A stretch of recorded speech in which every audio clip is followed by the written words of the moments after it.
Las afectaciones a los pueblos étnicos en el marco del conflicto armado han sido un tema que requiere un esfuerzo institucional y de la sociedad civil por reconocer las condiciones económicas y sociales de estas poblaciones que por su posición estratégica en el territorio nacional, el cuidado y la lucha por el medio ambiente y la vida han sido objeto de violencias sistemáticas e indiscriminadas por parte de los diferentes actores armados. En el marco de la aplicación de la justicia restaurativa con enfoque diferencial, con el caso 05, la JEP ha identificado el territorio del norte del departamento del Cauca y el sur del departamento del Valle del Cauca. Este caso tiene el mayor número de víctimas acreditadas con cerca de 180.000 y 138 organizaciones. Mientras tanto, el caso 02 investiga las afectaciones del conflicto armado en Ricaurte, Tumaco y Barbacoas en Nariño, en donde las comunidades étnicas también fueron el foco de los grupos armados. Los casos territoriales representan un importante avance en el trabajo interjurisdiccional al trabajar de la mano de la justicia especial indígena y la justicia afrocolombiana.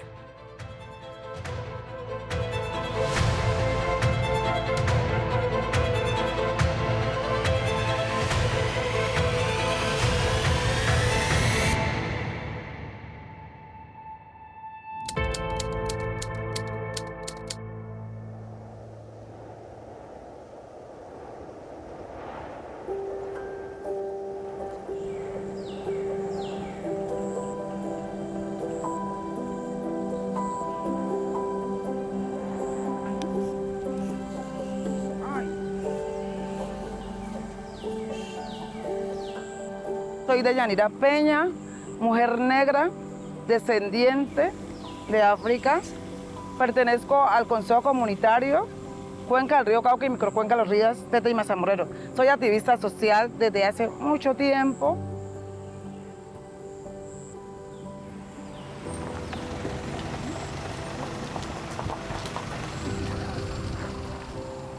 Bueno, el río Cauca ha sido la conexión entre la vida y la muerte, y lo llamo así. La vida porque nosotros, el río Cauca es la vena de las comunidades negras y también de las comunidades indígenas y de todo el que, porque te hablo de la interculturalidad, porque hay varias etnias aquí, etcétera, y otras personas, están los empresarios, pero el río Cauca ha sido episodio de conflicto, ha sido afectado demasiadamente, ha sido ultrajado, mejor dicho, le han hecho todos los crímenes de lesa humanidad que se le puede hacer a la naturaleza.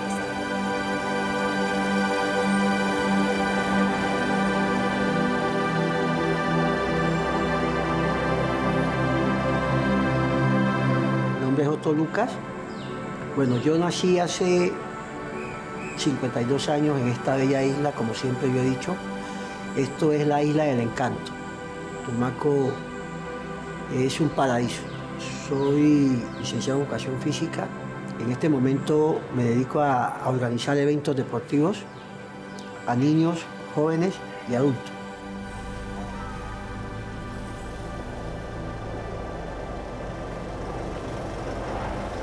Tumaco fue un paraíso. En Tumaco la gente dormía con las puertas abiertas. Más o menos yo te estoy hablando de la época del 90 hacia acá, que llegaron los primeros grupos, ¿sí? La situación obviamente cambió. En el 2012, siendo la 1:50, salgo yo de aquí de mi casa. Aquí pasa, es una vía principal, pero me dio por ya coger en esa época una mototaxi y salgo a la policía. Directamente donde está la moto verde de la policía. Es ahí donde se colocó el artefacto explosivo. Ahí fue. Donde está la moto verde. Ahí llegó. Ahí lo estacionaron. ¿Y cómo estaba camuflada la bomba? Bueno, eso era una carreta. Arriba tenía unos vidrios para vender agua fresca. Ahí estaba el agua, porque cuando yo llegué al sitio, yo sí vi cómo se movía el agua. Pero obviamente, me imagino que el artefacto debería haber venido a debajo.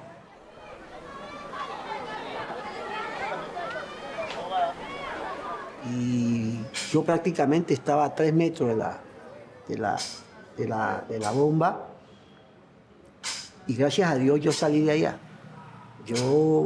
Obviamente eso fue como secuencia en el momento que la onda explosiva, porque a mí lo que me desbarata es la onda explosiva, no el impacto como tal, sino es la onda explosiva.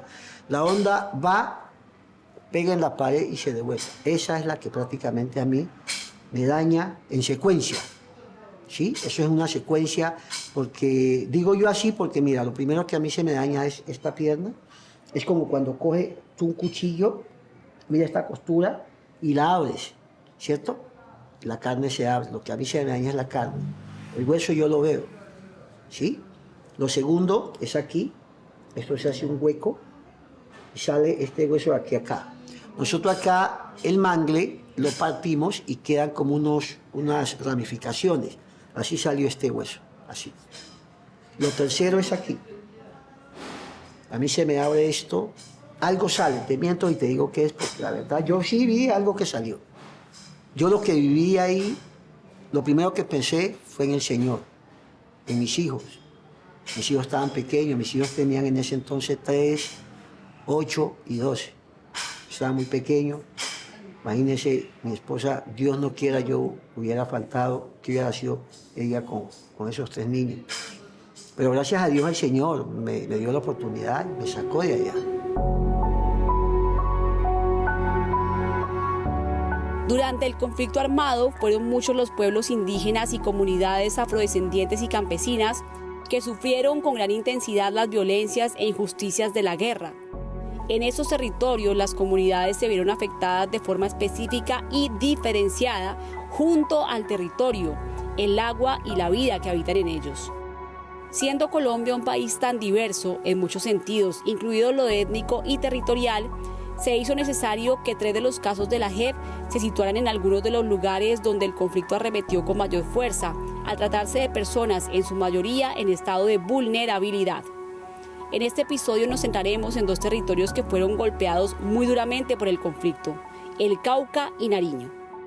La JEP busca investigar, juzgar y sancionar los hechos cometidos por las FARC-EP, miembros de las fuerzas públicas y otros agentes del Estado o terceros civiles contra personas con pertenencia étnica, sujetos colectivos de derecho o contra territorios étnicos. Porque es que ya esto ya hizo parte de mí. Esto hizo parte ya de Otto Lucas. Esta prótesis ya no puede estar sin que esté encima mío porque ya hizo parte de mí.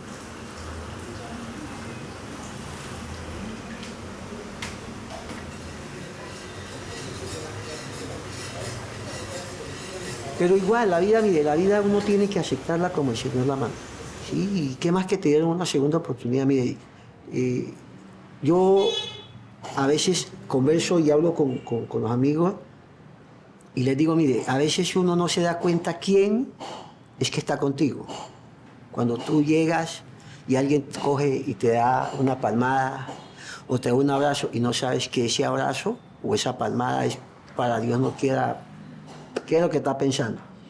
Y yo me di cuenta de la cantidad de amigos, cantidad de personas que se unieron a esta causa. Porque mira que cuando yo estuve en Cali, mucha gente me escribía, mucha gente. Lo duro de todo esto es que cuando te hablan de plata es difícil. Y a mí me llegaron unos pesos, porque mire, yo estaba en el hospital y yo allá no necesitaba nada, pero la persona que estaba al lado, mi esposo, mis hijos quedaron aquí en Tumaco, nosotros nos fuimos para allá.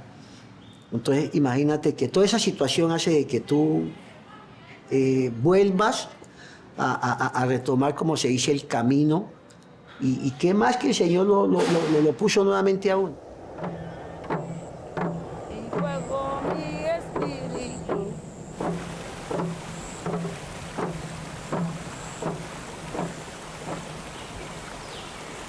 Juega otro papel importante, la espiritualidad del río Cauca. Muchos cristianos bautizan en el río Cauca y lo que tiene que ver con la recreación también, nena. Nosotros aquí el río Cauca es nuestro gozo, nuestro uso y nuestro disfruto. Y hay otra parte que es bien importante. de los mitos y leyendas se habla del río Cauca, y también otra cosa que llama la espiritualidad, lo que tiene que ver con ese conocimiento ancestral que tienen algunas personas hacia el río Cauca. Entonces aquí te lavan, te sanan, te salvan. Entonces este río Cauca tenía un significado muy importante para nosotras y nosotros.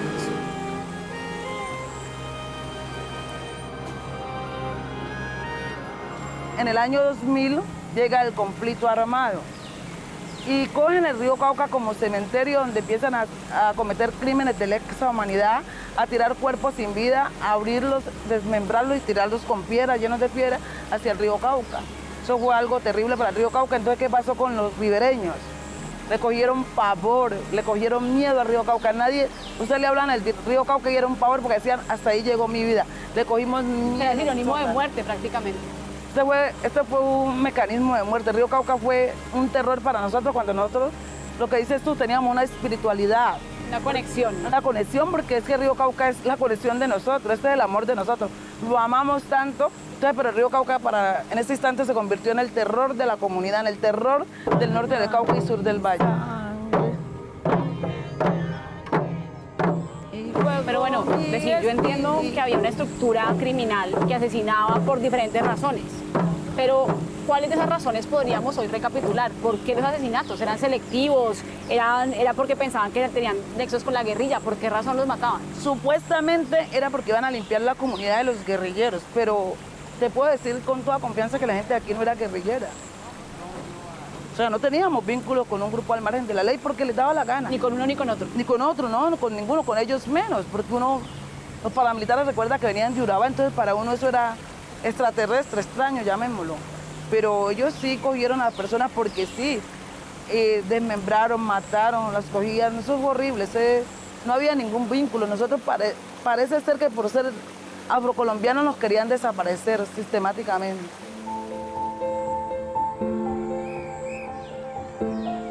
Bueno, don Otto, ese lugar es importante para usted en términos de los eventos deportivos que organiza. ¿Cómo se llama este espacio? Muéstremelo, por favor. Este espacio está apenas recién creado, hace 2 meses más o menos lo entregaron. Cancha de Ciudadela.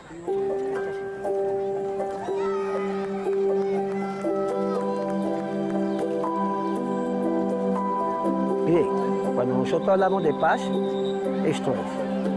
Porque mantenemos a los niños, a los jóvenes y a los adultos metidos en estas canchas, departiendo, interactuando. Mira, los niños ahí están felices. Ellos ya llegan a la casa descansados, prácticamente ya se olvidan de situaciones negativas. Obviamente los jóvenes la misma situación y los adultos pues mucho más.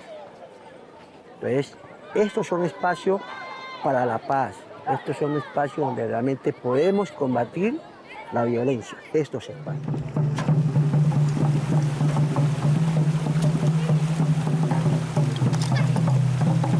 En el 2018 iniciamos a hacer el informe. Cuando empezamos a hacer las narrativas territoriales, porque si bien sabe que las comunidades negras somos orales por naturaleza, empezamos a hacer unas entrevistas, grupos focales, y todo el mundo, todos los entrevistados hablaron del río Cauca. Eso lo iniciamos con Guernica 37, una organización de Estados Unidos defensora de derechos humanos con abogados, y el Instituto de Estudios Interculturales de la Universidad Javeriana y el Consejo Comunitario. Cuenca del río Cauca y microcuenca de los ríos Teta y Mazamorrero y el Consejo Comunitario Mari López, que queda en la parte alta de Timba.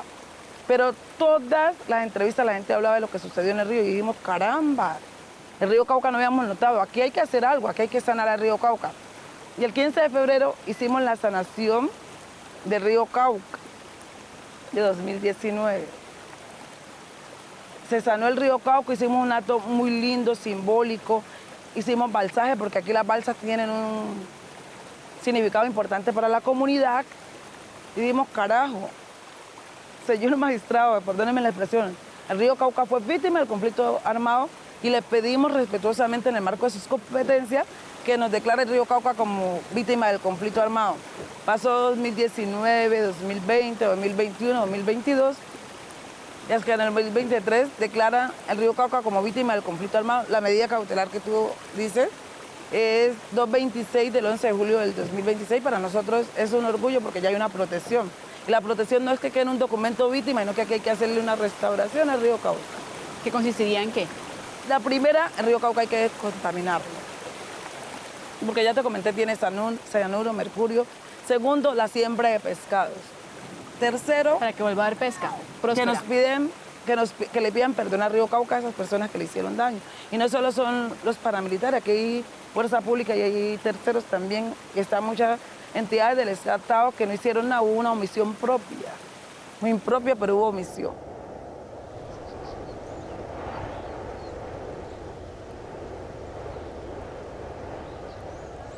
Estuvimos a orillas del río Cauca, pero a alturas de Marsella, ¿sí? Otro municipio, y específicamente de una vereda que se llama Beltrán.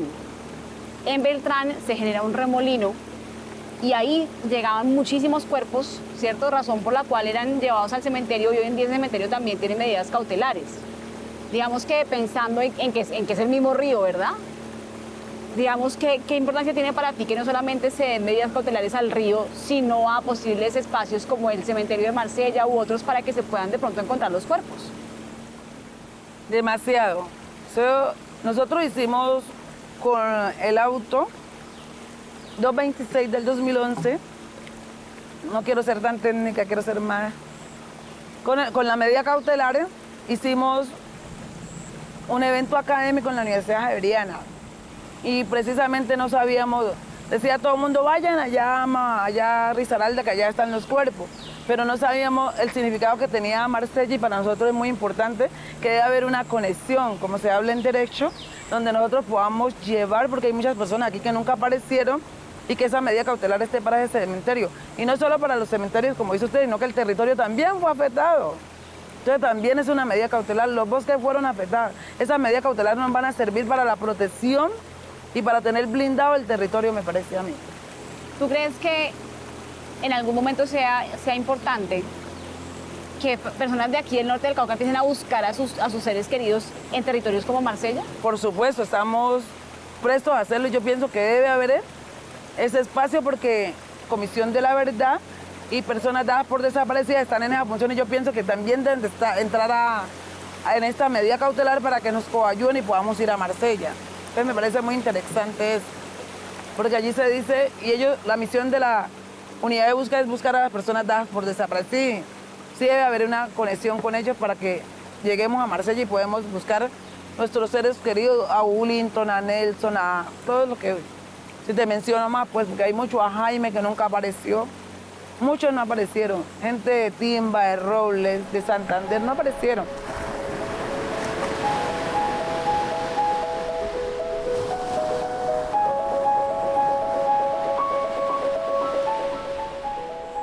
¿Y en algún momento de toda esta historia usted se ha encontrado con la Jurisdicción Especial para la Paz? ¿Tiene algún contacto con esta entidad?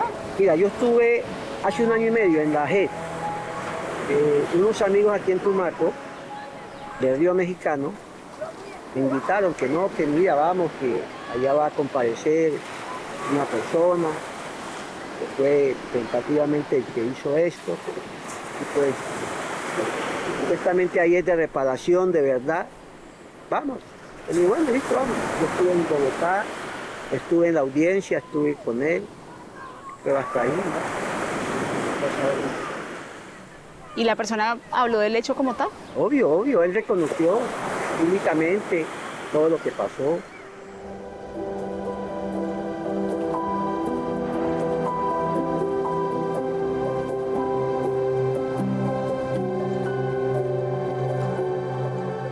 De la JEP y entendiendo lo que la JEP está tratando de hacer, ¿qué esperaría usted, qué le pediría usted a la JEP en cuanto a las personas que han sido víctimas de actos terroristas?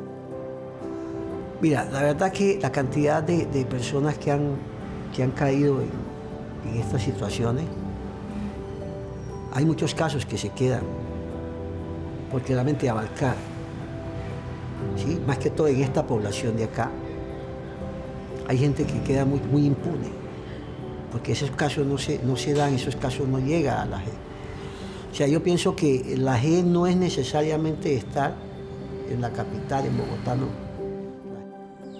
Que no se olviden, pues ya hay unos casos, ya hay un caso de violencia sexual, pero no solo de violencia sexual, sino todos los actos que sufrieron las mujeres en el marco del conflicto armado, que quede todo ahí plasmado, porque no podemos seguir cargando una deuda de un conflicto armado que no era de nosotros.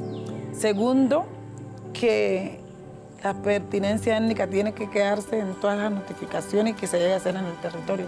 Y que sabemos que hoy el conflicto está arduo, pero que todo se haga en el marco de las víctimas y esa pertinencia étnica y esa particularidad que tiene cada región. Y por supuesto, como mujer negra, que sea siempre aquí las notificaciones. Esta del río sí la queremos que sea aquí y que los compadecientes, y no solo los compadecientes, sino los que cometieron el error por omisión, restablezcamos ese río porque eso es necesario. Es necesario que no le caiga una gota más de mercurio al río, que la medida cautelar se cumple, no solo con la notificación, sino que empiecen que las corporaciones autónomas regionales y el Ministerio de Medio Ambiente y todas las entidades hagan el papel para la protección del río.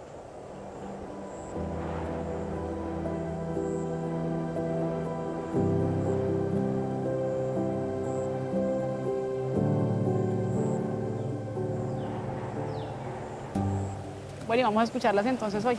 Hoy las vamos a escuchar, son muy lindas. No vinieron todas, pero ellas están encaminadas en la música de sanar, pero sanar el alma, sanar el espíritu, pero es sanar también el territorio, porque es que el territorio ha sido muy afectado por el conflicto armado. La medida cautelar es algo bien importante para el Consejo Comunitario como grupo étnico, porque hasta su notificación es con pertinencia étnica. Vuelvo y te repito, las notificaciones no es nuestra, nosotros decimos cómo queremos que sea la notificación. Y la petición del Consejo Comunitario Cuenca del Río Cauca y el Consejo Comunitario Marilópez quiere que sea ahí en la orilla del río, con los tambores, con los violinos caucanos, con las balsas, con las velas, porque también hay unas que se llaman la mística. La mística es el altar con nuestras frutas, con nuestras piedras, con nuestras cosas del territorio. ¿Qué le llaman ahora la mandala? Pero es una sanadora territorial.